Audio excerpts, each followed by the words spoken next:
Hello, everyone, and welcome back to a wonderful episode of the Duck Zone. We are in week 15 of the NFL season. Can you believe it? We are in the final stretch. Just 4 more weeks to go of the regular season.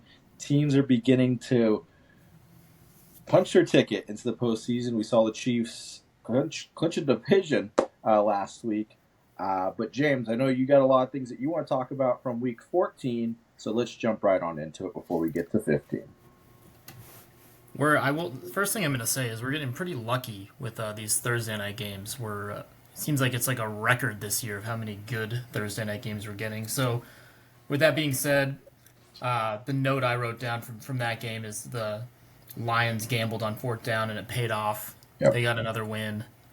I think their 11th win. I think they're 12th win, 11 in a row.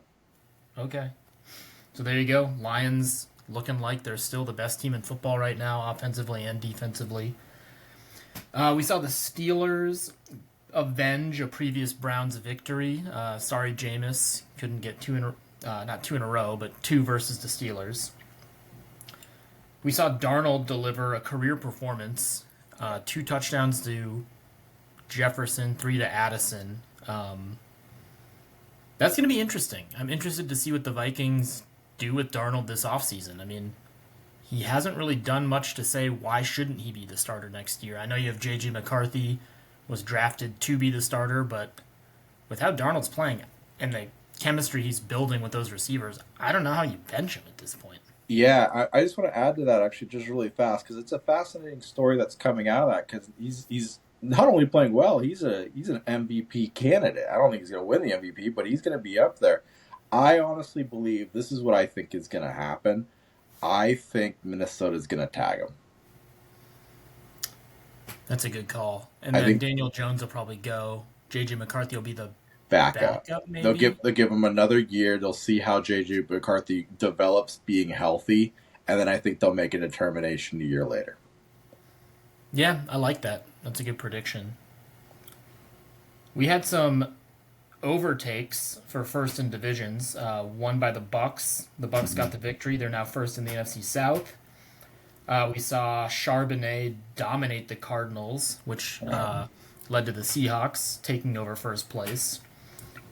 The Dolphins cling to a small playoff hope with their overtime win versus the Jets. They're not out of it yet, but they have an uphill battle. I don't even want to say arguably, in what was the game of the week, the Rams held off an insane performance by Josh Allen. 3 rushing touchdowns, 3 passing touchdowns. The Rams, also another team where hanging around. They're not dead yet.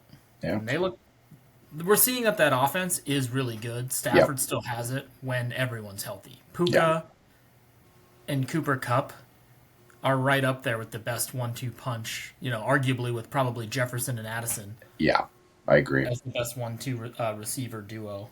I just want to add to that really quick. I think that was game of the year, in my opinion. I think that's probably been the best game of the year. But I saw a stat that Josh Allen's quarterback, like his stats for that game, goes down as the best single fantasy week for a quarterback in the history of the NFL. Yeah, I saw the most that amount.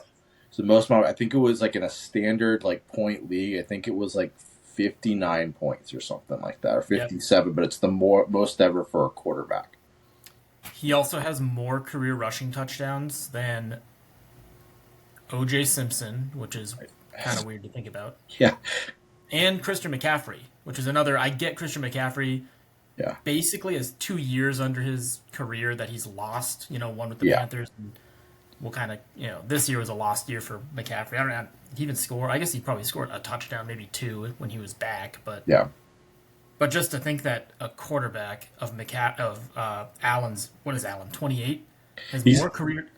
McCaffrey, I can kind of understand they're around the same age, and Allen is basically like the fullback, running back when they get inside the 5-yard line. But I don't know, the career touchdowns more than O.J. Simpson kind of tripped me out. But There's a weird reality where he may end up as one of the top 10 quarterback, like rushing TD rushers of all time. yeah, There is a reality of that happening because of how many touchdowns he's accumulated on the ground. His first, what has it been, 7 years now? right. So it's wild. Yeah, he's a monster. I'm actually kind of pulling for him and the Bills to win. Yeah, I just think he deserves a Super Bowl, and the yeah, Bills organization I think deserve a Super Bowl. yeah. We saw the Chiefs chief again. They doinked their way into not only a victory, but you mentioned it before. They clinched their division, and that team is still just the weirdest team. Yeah. And if they win a Super Bowl, talk about an interesting season you'd get to look back on. Yeah, let me just add on to that really quick, and you can rebuttal. But I think the fact that the amount of games that they played that are one score games in a row here this season, I just feel like they're going to get into the postseason and they're just going to run out of steam. It's just kind of getting that feeling of just like, yeah, it's a good team. Their defense is really good, but we just know how the football gods go. You can only get the ball to bounce so many ways, so many times in a row. This is beginning to feel like you need a couple. This is, as I've said a few times throughout the season, this reminds me a lot of the Patriots. The one thing that's different is the Patriots didn't win by 3 every single game. There was like games in there that they would win by 2 scores, and they would have to be able to like rest starters and like not like stress in the second half. I feel like they're gonna run out of steam. Yeah, yeah. I mean, I agree with you. And then there's just another part of me that's just like, maybe this is their season of destiny. Like they're just a team Yeah. of destiny. Just Yeah. this is going to be that one year where everything just goes their way. Yeah. And lastly, we saw the Bengals finally get a dub. They had a break that fell their way actually very nicely with that punt block that turned into them getting the ball back because it went beyond the line of scrimmage after touching a player. So that was something I don't think I've ever really seen. I mean, normally when you think of recovering a punt as the punting or kicking team, it's from a muffed punt. But to get the ball back on a blocked punt, I don't know if I've ever seen that before. So that was kind of fun. Yep. That was also the Simpsons character game, so I tuned in for like a little bit. It wasn't that interesting. Personal. I actually watched most of that game that way because I figured if I'm going to get knocked out fantasy wise, I might as well watch it in cartoon form. It's more fascinating to what we can do technology wise. I just found it's more fascinating from that aspect of how cool it is they're able to turn that around in 30 seconds. I was gonna say they're not too far behind because I went from ESPN back to I think it was after the CD Lamb touchdown. I went back to the Disney broadcast to see if I could catch it in the Disney broadcast, and in the time it took me to get out of YouTube TV, go to Disney Plus, hop into that, I think they were like a play behind the Lamb touchdown. So yeah, it's not that long. Like it's amazing. Like they were like consistently, obviously they were probably about a minute behind because they have, who knows?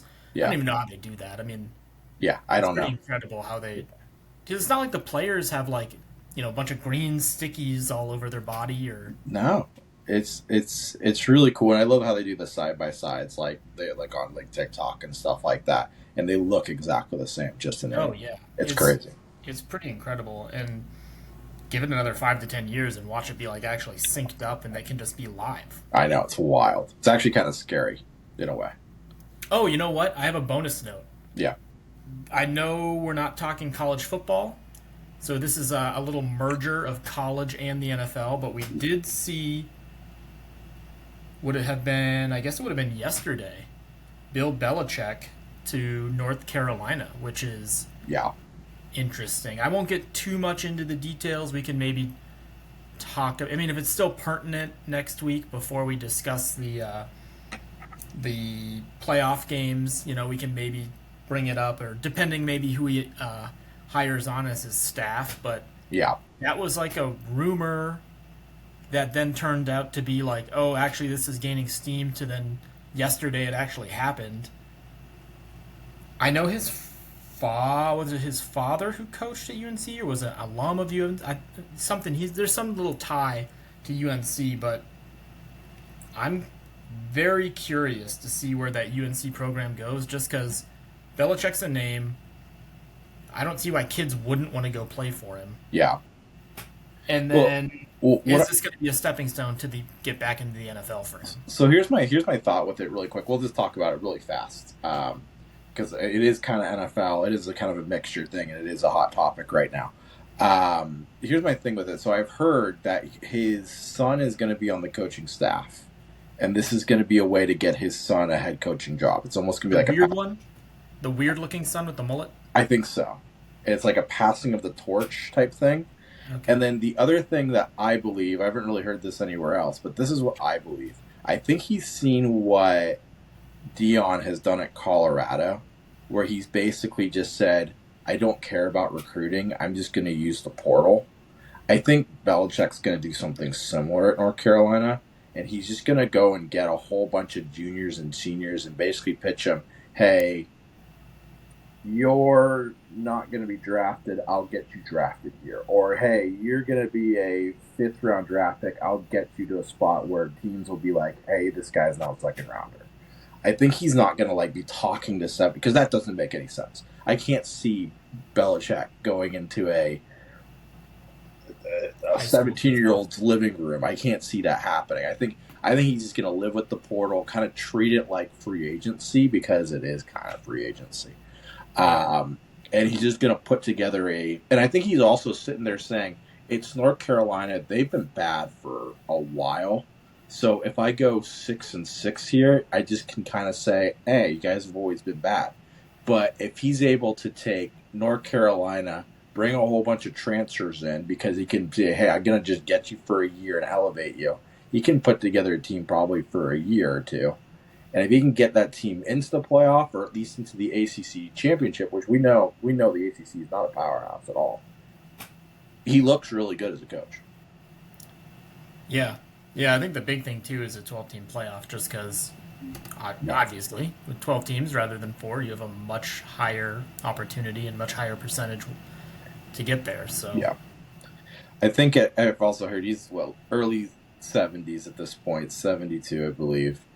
I think he knows his days in the NFL are pretty much done. I think he kind of sees what potentially could be the jobs that are open this offseason, and I don't think he's probably in love with any of them. I mean, the Jets job will be open, the Bears job will be open, the Cowboys job we're assuming will be open. They're just not really fun rebuilds, not really easy to deal with, and they're really an uphill battle. And at least at North Carolina, there's going to be no pressure.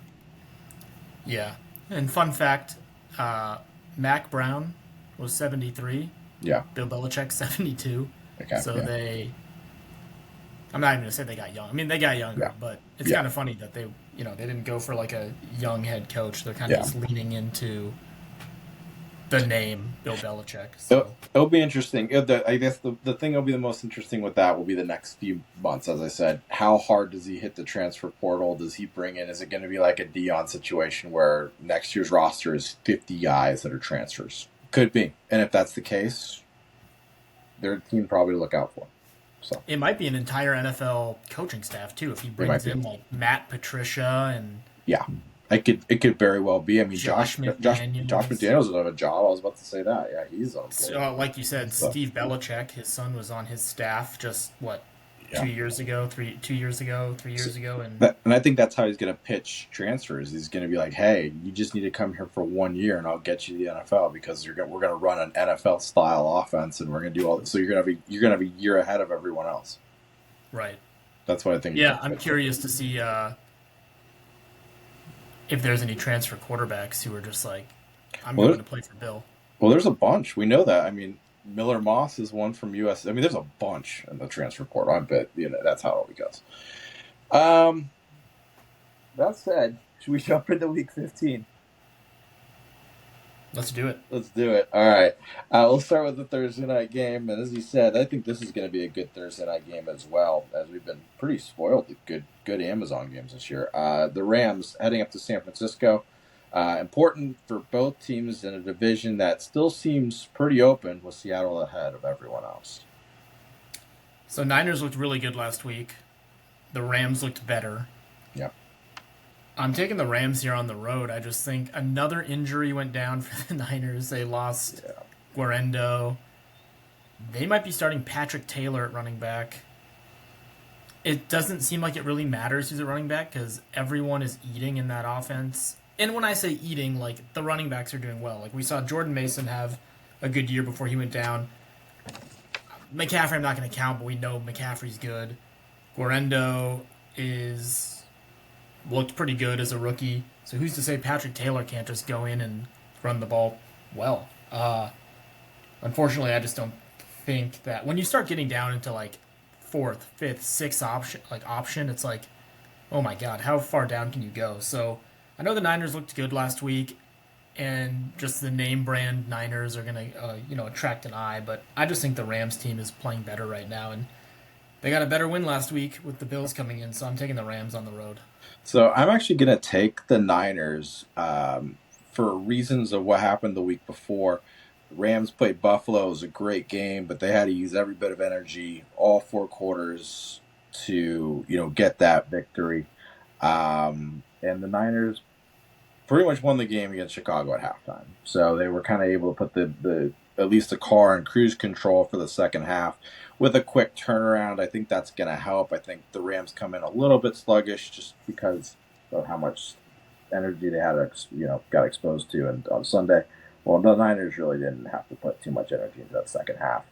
I think they're going to have fresher legs. I'm going to take the Niners. I think it also helps them being at home.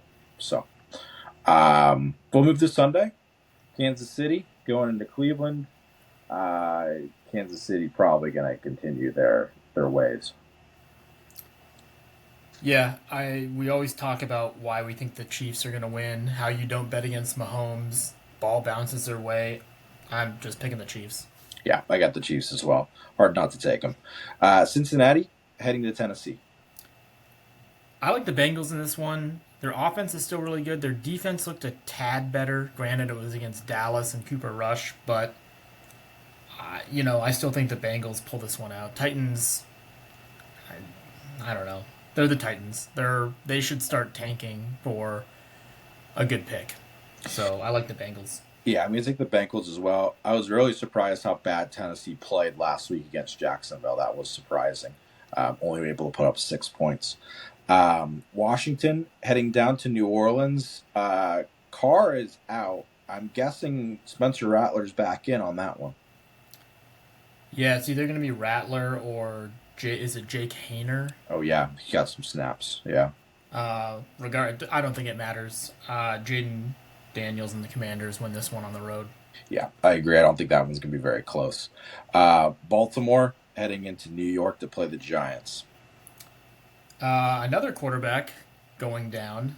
Drew Lock has been confirmed he's not going to start, so we're back to Tommy DeVito. Yeah. Again, kind of like the Titans, Giants need to just go into full tank mode. You need a quarterback. You got Shador and Cam Ward out there, ready to come in and take over an offense. And not only that, they're playing the Ravens, so Ravens are going to dominate the Giants. So I'm going for my fifth road team in a row here. Yeah, I got Baltimore as well. Fun fact, I might be wrong on this fact, but I'm pretty sure I'm right. I think it was 2 years ago. Somehow these two teams played each other again. 2 years ago. I don't know how, but they did.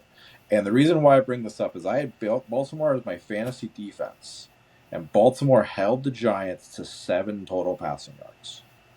I think this was 2 years ago. I'd have to double check that. What happened? I think it was 2 years ago. It was bad.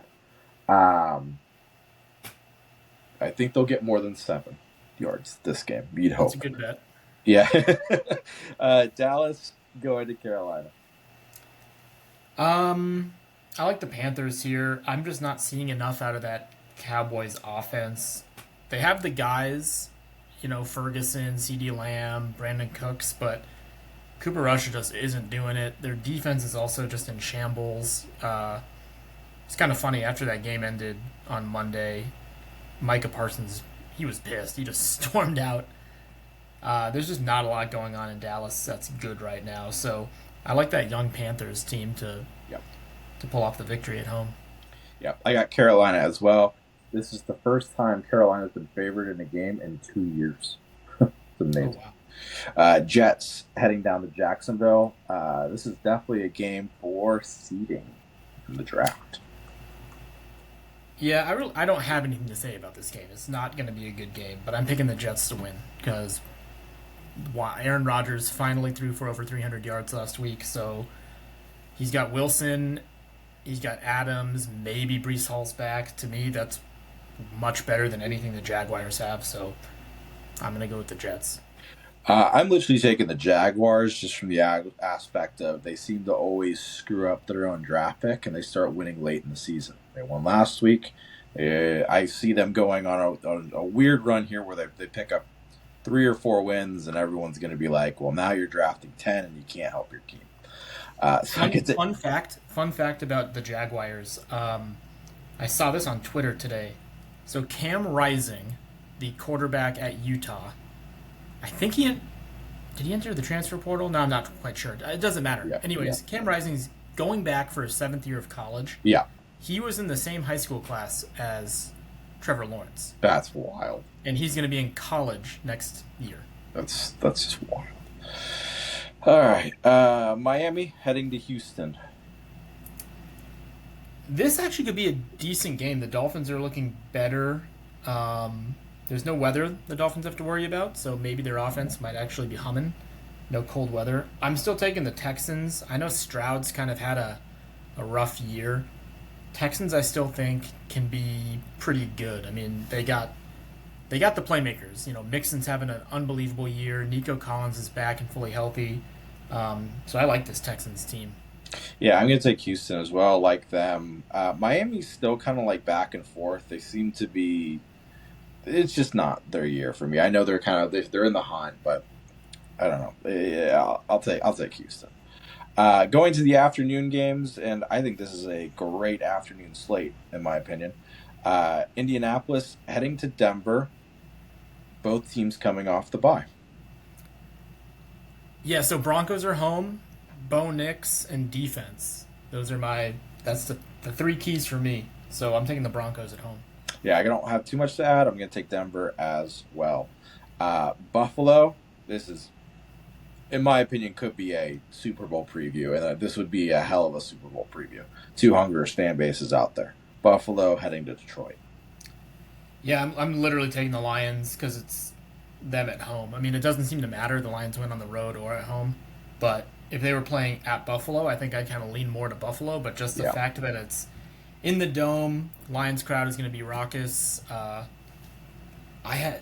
no reason to think the Lions can't keep this going. A lot of people, and I know we talked about this, it was either last week or the week before, sometimes seeing a loss a little before the postseason starts is not a bad thing because you can see where a little bit of your flaws are, what you need to work on. I think this is going to be a close game, but I like the Lions at home. I'm also going to be taking the Lions. Just interesting fact, because I'll mention this for the next game as well. Cheapest ticket to get in for the Buffalo-Detroit game, $300. That's wild. Holy cow. Crazy things going to Detroit. I'm also going to take Detroit exactly the same reason. If it was in Buffalo, I'd probably be taking Buffalo. Now let me bridge it to this one. Pittsburgh, Philadelphia. This is the wonderful Pennsylvania rivalry. Ticket to get into this one, lowest, $275. Wow. Yeah, craziness. Just to kind of give you an idea, closest game behind that is the Seattle game, which we're going to. It's just $150. That would be the cheapest. But going back to this game, Pittsburgh, Philadelphia. I mean, back, great game too. And I'm taking the Eagles. Again, I think this will be a pretty run-heavy game. Both teams rely on their running backs. Steelers got 2 good ones. Obviously, we all know who the Eagles have. Saquon's having an MVP-type year. I just think that Saquon is too good right now, and it's too hard to bet against him not being able to do something wild. I mean, I don't think he'll be doing any backwards hurdles, but Yeah, I like the Eagles to pull this one out in a tight one. Yeah. With all signs looking like George Pickens is not going to play in this one, I'm going to take Philly. I think Pittsburgh's options through the air are just going to be too limited. They're going to need to use the air attack in this one, in my opinion. I think this is going to be a tight one. I think this is exactly what you're going to say. Run heavy, but I'm going to give Philly the edge in the end.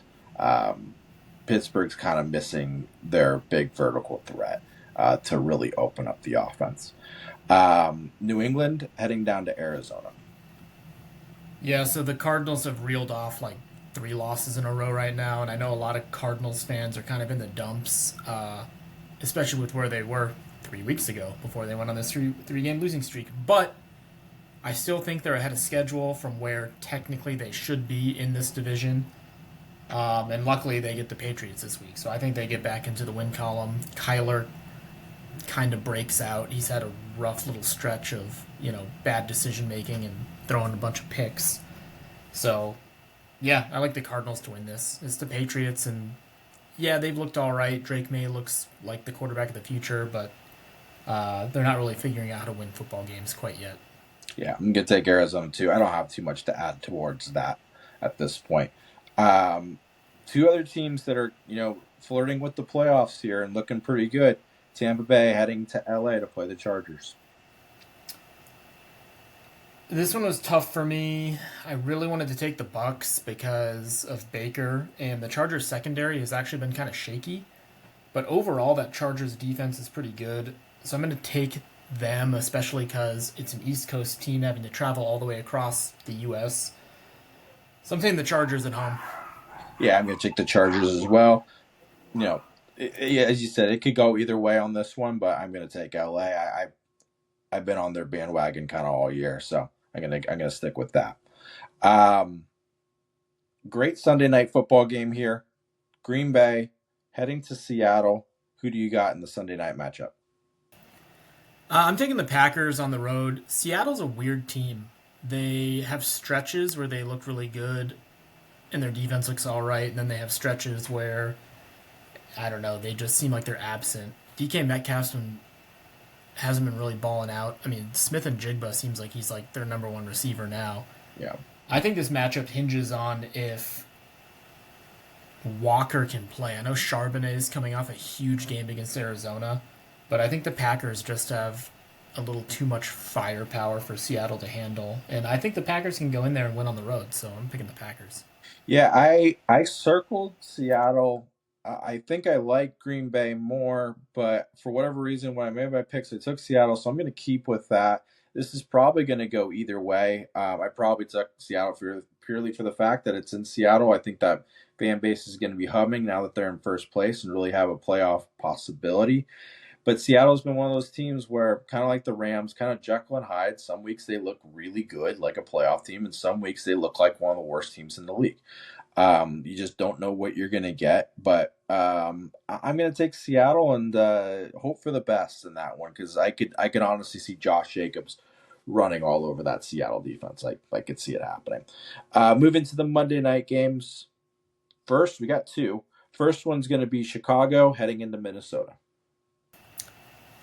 Yeah, I like the Vikings. I don't think there's really anything that needs to be said. More could actually be said about how bad the Bears have looked and been playing. So Vikings are playing well. Darnold's coming off a crazy performance. You got the Jet and Addison looking to catch passes from Darnold. So they're gonna tear that Bears team apart. It's always the Yeah, Vikings at home. yeah, I agree. And then last game of the week, Atlanta taking on Las Vegas. I like the Falcons here. They're also a weird team. I know. I think we both picked them to win the division. That's not gonna. I don't think will happen. I think another bad performance and even a loss from the Falcons might finally lead to Penix getting an opportunity. I know a lot of Falcons fans, from what I've been seeing in Twitter and comments here and there on Instagram and Bleacher Report stuff like that. They want the Penix era to start Yeah. because of how bad Kirk Cousins has looked. Um, But they're lucky. They get to play the Raiders, and the Raiders have nothing going for them. They're actually, I think right now, if the season ended, they'd have the number one pick. So Yeah. I like the Falcons on the road. Yeah, I'm going to take the Falcons too, and I don't have too much to add. As the funny thing is, probably the last game of the week could potentially be the worst game of this very powerful, heavy. It's a week of great matchups, especially in most fantasy football leagues. The first week of playoffs, so it's a great way to kick it off with a lot of really good games. James, anything else before we log off this week? No, I got nothing.